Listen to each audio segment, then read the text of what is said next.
ನಮಸ್ತೆ. ಅಂತಾರಾಷ್ಟ್ರೀಯ ಯೋಗ ದಿನವನ್ನು ನಾವು ಸಂಭ್ರಮದಿಂದ ಆಚರಿಸಿದ್ದೇವೆ. ಎಲ್ಲೋ ಇದ್ದ ಯೋಗ ಮ್ಯಾಟ್ಗಳನ್ನು ಹಾಕಿ ಆಸನಗಳನ್ನು ಮಾಡಿ ಆರೋಗ್ಯದ ಮಹತ್ವವನ್ನು ಅರಿತುಕೊಂಡಿದ್ದೇವೆ.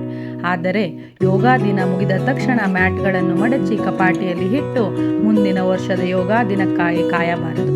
ಯೋಗ ಎನ್ನುವುದು ಒಂದು ದಿನದ ಕಾರ್ಯಕ್ರಮವಲ್ಲ, ಅದು ಜೀವನದ ಒಂದು ಭಾಗ. ಪ್ರತಿದಿನ ಕೆಲವೇ ನಿಮಿಷಗಳನ್ನು ಯೋಗಕ್ಕೆ ಮೀಸಲಿಟ್ಟರೂ ಅದರ ಫಲ ಅಪಾರ. ಬೆಳಿಗ್ಗೆ ಸೂರ್ಯೋದಯದ ಸಮಯದಲ್ಲಿ ಅಥವಾ ಸಂಜೆ ಮನಸ್ಸು ದಣಿದಾಗ ಯೋಗ ಮಾಡಿದರೆ ದೇಹಕ್ಕೆ ಚೈತನ್ಯ, ಮನಸ್ಸಿಗೆ ಶಾಂತಿ ಮತ್ತು ಬದುಕಿಗೆ ಸಮತೋಲನ ದೊರೆಯುತ್ತದೆ. ಪ್ರತಿದಿನ ಮಾಡಲು ಸಾಧ್ಯವಾಗದಿದ್ದರೂ ಕನಿಷ್ಠ ವಾರದಲ್ಲಿ 5 ದಿನಗಳಾದರೂ ಯೋಗಾಭ್ಯಾಸವನ್ನು ಮುಂದುವರಿಸೋಣ. ಆರೋಗ್ಯಕ್ಕಾಗಿ ನಾವು ಮಾಡುವ ಅತ್ಯುತ್ತಮ ಹೂಡಿಕೆ ಯೋಗ.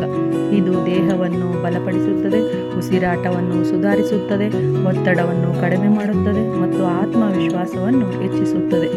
ನಮ್ಮ ಪುಟಾಣಿ ಸುದೀಕ್ಷಳಿಂದ ಸ್ಫೂರ್ತಿ ಪಡೆದು ಇಂದಿನಿಂದ ಯೋಗವನ್ನು ಆರಂಭಿಸೋಣ. ಬನ್ನಿ, ಇಂದಿನಿಂದ ಯೋಗವನ್ನು ಒಂದು ದಿನದ ಆಚರಣೆಯಾಗಿ ಅಲ್ಲ, ಪ್ರತಿ ದಿನದ ಅಭ್ಯಾಸವಾಗಿ ಸ್ವೀಕರಿಸೋಣ.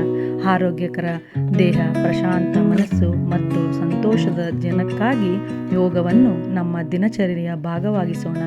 ಯೋಗ for one earth one health ಎಂಬ ಸಂದೇಶವನ್ನು ಜೀವನದಲ್ಲಿ ಅಳವಡಿಸಿಕೊಂಡು ನಮ್ಮ ಆರೋಗ್ಯ ನಮ್ಮ ಕೈಯಲ್ಲಿ.